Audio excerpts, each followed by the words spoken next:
Hello and welcome back to CST 2120. So in this lecture I'm going to cover how to set up and use a kind of sensible website development environment. So first I'm going to introduce VS Code, which is the IDE I recommend for this module. Then I'm going to explain how you can use VS Code to automatically refresh the page, which can make web development much quicker. And then I'm going to talk you through some of the developer tools that are available inside a browser that are also pretty much essential for doing web development. So if you're building a small website, as I explained, it's a little bit different if you're building a sort of more commercial scale website. But for small websites, or at least and also when you're developing the front end of a website, just to make sure all the HTML is right, this is kind of what you do. You create the HTML files like index.html, game.html, and so on and so forth. We'd write the HTML into those files using a text editor. And then we'd open the HTML files in a browser, such as Chrome, or refresh the files in the browser. And this can go on quite a lot of times, right? We're going to write some HTML, then we want to see what it looks like, so we need to refresh the page. Then we're going to write some more HTML, then we're going to change that HTML, refresh the page, and we have a constant loop between editing and viewing the results of what we're doing, Previous lecture I explained why what you see is what you get. HTML editors, not a good choice for this course. You're just going to get a load of messy HTML you don't understand that's harder to work with. Don't ever use Word to edit your HTML. Because you're going to get a lot of weird characters in there. It's going to be harder to make it work with JavaScript, You can build websites with simple text editors, so I like Notepad++ for a lot of simple tasks. Some of you, might like V, kind of, working in the shell. But the problem with simple text editors is you're going to waste a lot of time switching between editing the HTML and refreshing the browser. And also some tools, like V, for example, probably aren't very, don't understand HTML deeply, but I might be wrong about that. But, the more sophisticated IDEs have a much better understanding of HTML and CSS. I think it's probably fair, So it's much better in general to use an IDE for building your front end of your website, and the back end as well, So an IDE stands for an Integrated Development Environment, These are basically pieces of software that are designed for web development with lots and lots of useful features that's going to save you time, So, typical features are autocomplete, so you can type the start of a tag and it'll figure it out what it should be. You can just press return, or it'll put the closing tag in for you. They'll check for errors. If you've made some errors in your HTML, CSS, JavaScript, they'll often pick up those errors and display them to you. Some of these IDEs have lots and lots of plugins, probably most of them do these days, which can be extremely useful and help you. And the one we're going to cover here is page refresh, so that we can actually automatically refresh the browser without having to, do that manually all the time, There's many, many is probably a slight exaggeration, but older ones are things like brackets. JetBrains do a nice one called WebStorm. The one we're going to talk about here, though, the one I use for teaching this module, is VS Code, It's a brilliant editor, and it has loads of plugins, so they do really useful stuff for things like databases, testing web services, all that kind of stuff, You can install it through Apps Anywhere if you're working on a lab machine, or just download and load and install it for free on your machine, So strongly recommend this one. It's great. It'll do everything you need for this module, and it'll do it well, A nice feature of VS Code is it's actually written in TypeScript, which is a form of JavaScript. So it's actually, written by web developers for web developers, which I think is quite good, Now, VS Code always works best when you're working inside a folder. So the best thing to do is create a folder in a sensible place, like on your OneDrive or something like that, and then open it up in VS Code, And just remember, you're always responsible for backing up your code. So put your folder where your code's being developed in a sensible place, where at least it's being synchronized to the cloud, and maybe you want to zip it up and email it to yourself. Or even better, if you know how to use GitHub, make sure you're checking it regularly to a GitHub repository. I would probably use a combination of cloud and GitHub, because then you've got the versioning, and that you've always got older versions of your code, and then the cloud will just synchronize it nicely for you so you can access it anywhere, and you've always got a backup of the current version without needing to remember to check out the current changes, So let's do a little demo of that. This is kind of the sort of basic way in which you can work, with Visual Studio Code. So first thing we're going to do, let's create a folder in a sensible place. Now this is just a demo, right? But even though it's a demo, it's still like on my OneDrive from Middlesex University. And if I was doing this, I'd probably have CST 2120, because you've got different modules, different bits of code. And then inside that, maybe you want to create a folder for, coursework 1 or something like that, So that would be a sort of sensible kind of thing. And then you can see here, this will be automatically backed up by OneDrive, whenever I make changes, So the next thing to do is install and get Visual Studio Code running. And when it launches, it basically doesn't give you very much. And it's got this kind of magenta-y, I'm always a bit rubbish on naming colors, magenta-y kind of color to it. In fact, I'm going to restart it. It's got this kind of magenta-y kind of color to it, and that means it's not working in a folder, yeah? So the first thing you should do is open up a folder. So I've created my folder on my file system, right? So I think it's week 2, Newton Learning Framework. That's my folder I want to create my website inside, yeah? So I select my folder in VS Code. And you can see here on the left, we've got a sort of space for working with our file system. And on the right, we've got the kind of space for doing our editing, yeah? Remind myself to do, okay, all right. So once you've opened up a folder, you don't need to mess around with, File Explorer or whatever you're using on a Mac here. We can do things like create folders here, and we can create files here and this kind of stuff, yeah? So for the purposes of this, simple demo, we're just going to create a simple file. And remember I said the index.html should be the home page of your website, yeah? So the first file we're going to create is called index.html. And now we're editing index.html within VS Code, yeah? So in the lecture on introducing HTML, I explained that they've got this kind of boilerplate stuff, like language and meta tags about viewport, this kind of stuff. We could, remember that, or more easily, within VS Code, if you just select HTML5, it'll generate that sort of boilerplate thing for you, yeah? And then we can do a few simple things, like we can add the title, my page or something, yeah, whatever, page, and then in the body, maybe we can just put a simple heading or something like that, yeah? So you can see here, VS Code is automatically completing stuff, which just saves us a lot of time. Hello world, something like that, yeah, okay?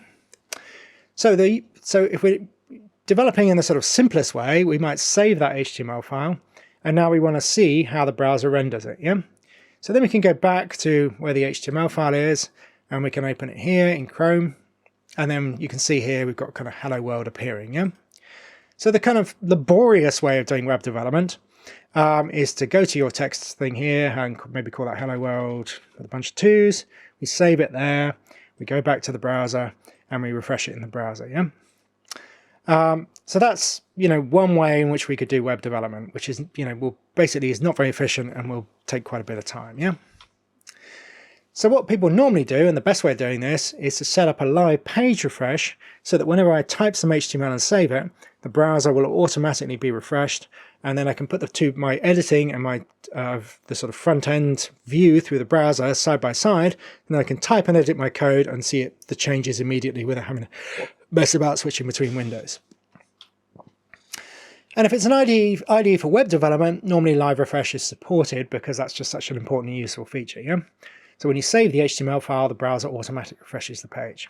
See the results immediately, and then you just arrange your windows so you don't have to endlessly switch between the browser and the text editing, yeah? Most laptops or desktops have a big enough screen that you can do this, yeah? There's quite a few plugins for refreshing the page within VS Code. I've always found the live server one by Ritwick Day to be reliable and fine, but obviously use a different one if you like, yeah? So now I'll show you how we can actually get that all set up, yeah? So here's my page. Now, if you go down here, we've got extensions, they're called in VS Code, and then we search for the extension, and this live server is the one we're going to use, yeah? So you can see here, there's live preview, PHP, HTML, blah, blah, blah. There's a few of these, yeah? But we're going to use this one here. So we click on install and sort of download it and tell you when it's installed. Now, sometimes when you've installed a plugin, you need to reload VS Code, and sometimes you don't. I'm going to try it without doing that. But yeah, we'll see. Yeah. Okay, so now it's installed. That's great. Then we go back to our index.html. Now, what we've gained by installing it is we've got a button here called Go Live. And we can also right-click on here, and we can do Open with Live Server. Yeah. So just to make it sort of simpler, we'll just use the button down here, and you can see the status. And sometimes things go wrong with this, in the case restart it. Yeah. So you can see now the page here has let's just actually reopen that tab. So this one has, you can see the link here is on the file system, whereas the link here is like the the address here is like the live server address, yeah? So what I would usually do when I'm doing some web development, so this is a bit massively zoomed in, but it doesn't really matter, is I'd put one page down here, and then I'd put this page here, and now I can edit this. So for example, a bunch of 3s, and then just save it, and then I can instantly see how the page changes down here, yeah? And on a bigger sort of desktop, bigger screen, this is all quite low resolution because I'm recording the video. If I had a bigger screen, I could obviously split this out nicely, type in my changes to the website, and see them instantly refreshed in the browser. So another bunch of 5s, or add a new tag, all this kind of stuff, then it's just a very convenient and quick way of using it, yeah? And then, if you forget, you can always sort of restart by clicking on that and then clicking on that again, yeah?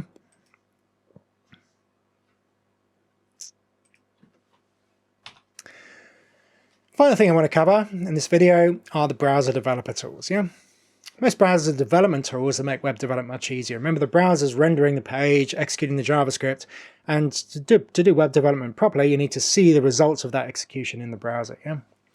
So browser will support inspection of CSS elements, you can view the output from JavaScript, you can debug JavaScript, you can view local storage and cookies, very useful for coursework 1, and lots of other features, yeah? You really can't do web development without having those browser tools open, yeah? I've seen lots of people writing JavaScript, not understanding why it works, and what they need to do is open up the browser developer tools to see the errors of that JavaScript's generating and fix them, yeah? So on Chrome, you can do Control-Shift-I to open it. Just learn the shortcuts. It'll just make your life a lot easier. And in general, with these IDEs, learn the shortcuts, yeah? Because things like duplicating a line or deleting a line, stuff like that, it's just so much easier if you know a few shortcuts, yeah? Or creating comments, yeah? So on Chrome, Control-Shift-I, or whatever the equivalent is on a Mac, you can also sort of access these developer tools manually, yeah? So if we go back to our sort of simple page here, just going to maximize it for the moment. Right, so here we got more tools, developer tools. You can see here on Windows, it's kind of Control-Shift-I, yeah? So you look like this, and you've got lots of different kind of options for the Chrome developer tools. You've got the console for JavaScript. You can inspect the sources that it's looking at, see which elements are being loaded and the speed of loading, performance stuff, which I never looked into much. And an application lets us see cookies and local storage. And then we can also add plugins, which we'll come to later, that add even more functionality to this, yeah?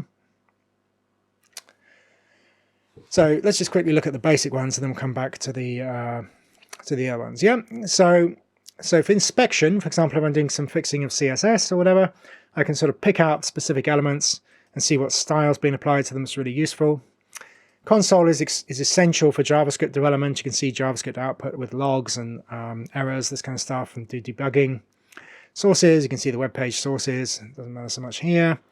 Application is another one you're going to use a lot for this course, where we can see what contents of local storage, session storage, as well as cookies, yeah?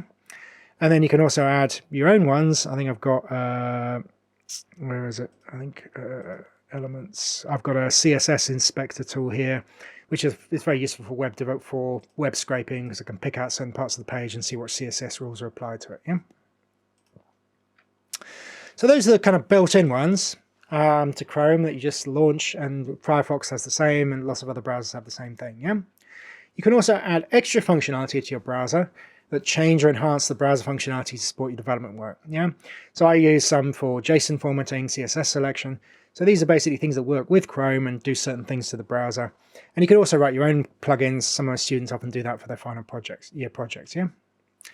So if you need something specific, like a JSON formatter, just search in the Chrome Web Store. There's probably equivalent ones for Firefox. And then you can find the browser you want, the plugin you want, and just install it, yeah? So I thought I had, yes I do, yeah. So Chrome Web Store, so for example, if I want JSON formatter,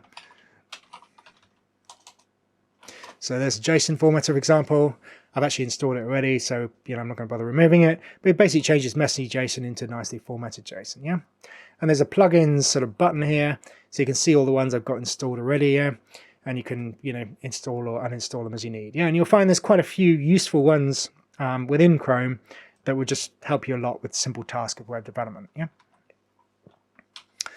Okay, so to wrap it all up, VS Code's the IDE recommended for this module. It's super powerful and, brilliant for this kind of stuff, yeah?